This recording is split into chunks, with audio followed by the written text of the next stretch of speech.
Yeah, I mean, Julia, this comes as you have new reporting about what Governor Noem's leadership could look like if she's confirmed to lead DHS. What have you learning? Yeah, that's right, Jose. I'm actually in Harlingen, Texas right now, outside of one of the airports that carries out deportation flights, a place that could see a lot of activity in the next few weeks if Trump is able to carry through on that campaign promise of mass deportations you mentioned. But yes, we have reporting that says that the policies of the border and the policies regarding mass deportations and how that will be carried out will largely be in the hands of Stephen Miller and Tom Homan, the border czar that Trump appointed, who will report to him at the White House. In fact, Noem was asked about that today by Democrat Senator Andy Kim, saying, how exactly is that going to break down? Who's in charge of the border, not just when it comes to policies, but oversight, because this committee wants to be able to talk to the person in charge. Here's what she had to say.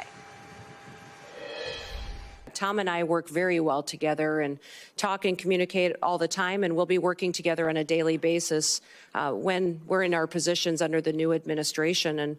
And I would say there's no authorities being planned to be taken away from the department or myself if I'm in the role. Jose, I mean, she was asked who is in charge of the border, who will be in charge of the border. Will it be you or Tom Homan? She said the president will be in charge of the border. So I think that's something to watch, especially as if things go wrong or Trump doesn't get the results he wants. Will she be the one to blame? She would be the one to be called in front of Congress. And as Tom Homan takes on this very new role as border czar, how will Congress be able to police him and those policies if he's protected within the White House? So I thought those were some of the questions coming to the surface today that she didn't quite answer fully. Yeah, and Julia, I mean, how is that different from what we have seen the last 4 years? And the question has been asked in the past, who is in charge of the border? Is it Secretary Mayorkas? Is it the president? How is that different than what we've seen the last 4 years? Well, what we know is traditionally a Secretary of Homeland Security is in charge of carrying out the overall policy objectives of the person in the White House, of the president. But they have a lot of latitude when it comes to manpower, issuing memos. Of course, it's the Mayorkas memo that put in place the current ICE deportation policies that tell agents to prioritize national security and public safety. Will that in the future be a Noem memo, or will that be a policy dictated from Homan or Miller within the White House? And if the numbers at the border get high again, or these deportations are harder to carry out than they think, who will ultimately be the one to be responsible for that policy? I think now, with so much coming from the White House, it could be that Noem doesn't have that same responsibility. That's what I've been told by people, that she won't have as much authority over immigration as some of her predecessors, simply because so many of those discussions will happen inside the White House, Jose. Paola, I know that you listened to every second of this hearing. What stood out to you? Jose, what stood out to me is what we didn't hear. One of the fundamental questions that I had hearing in this confirmation hearing is whether Governor Noem completely disavows and denounces zero tolerance policy. Now, if it were up to her, would she separate families? Is she someone that believes that every human being has a legal right to seek asylum in this country, as stated under the U.S. law? And so I am honestly kind of in disbelief that that question never came up. I think one of the reasons why this position carries so much significance is because we know what the first Trump administration was capable of doing during the first administration, right? They didn't just dismantle the asylum-seeking process at the U.S.-Mexico border, but this was an agency that was capable, morally capable, of overseeing family separation. And so the question that I had is, would she be okay with something like that?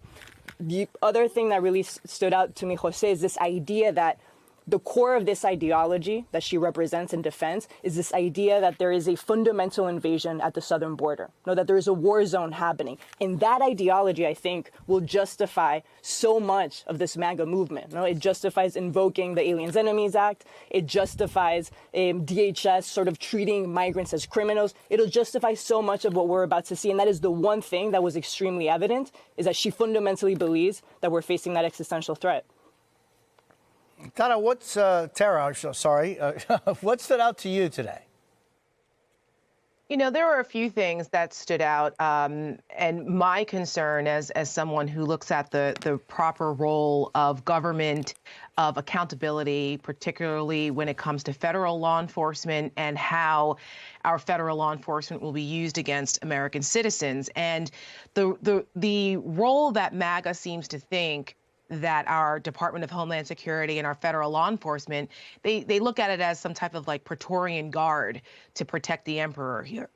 And I don't think that that's the intention, nor I'm concerned about the unconstitutional use of our law enforcement. I was concerned about the line of questioning that I'm glad that Senator Slotkin was asking her concerning coordination with National Guard troops and governors in our states, because it's been clear that Donald Trump does not understand the separation of powers and seems to think that human rights and our laws don't apply. Just, why can't you just shoot them in the leg? Or, how are we going to execute this mass deportation? We all know that should give pause to a lot of Americans.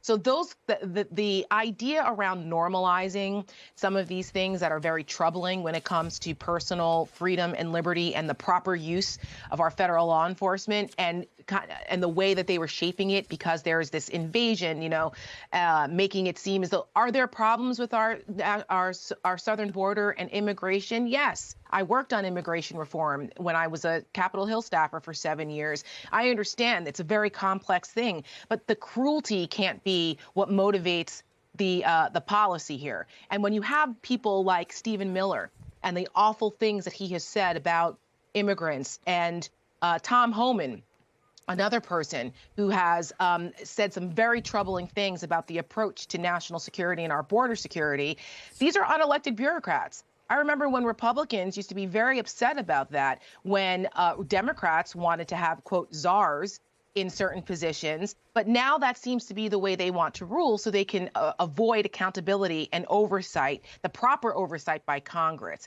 That should not be okay. And I hope that Democrats continue to push back and are very diligent in raising these questions in interest of the American people and the Constitution.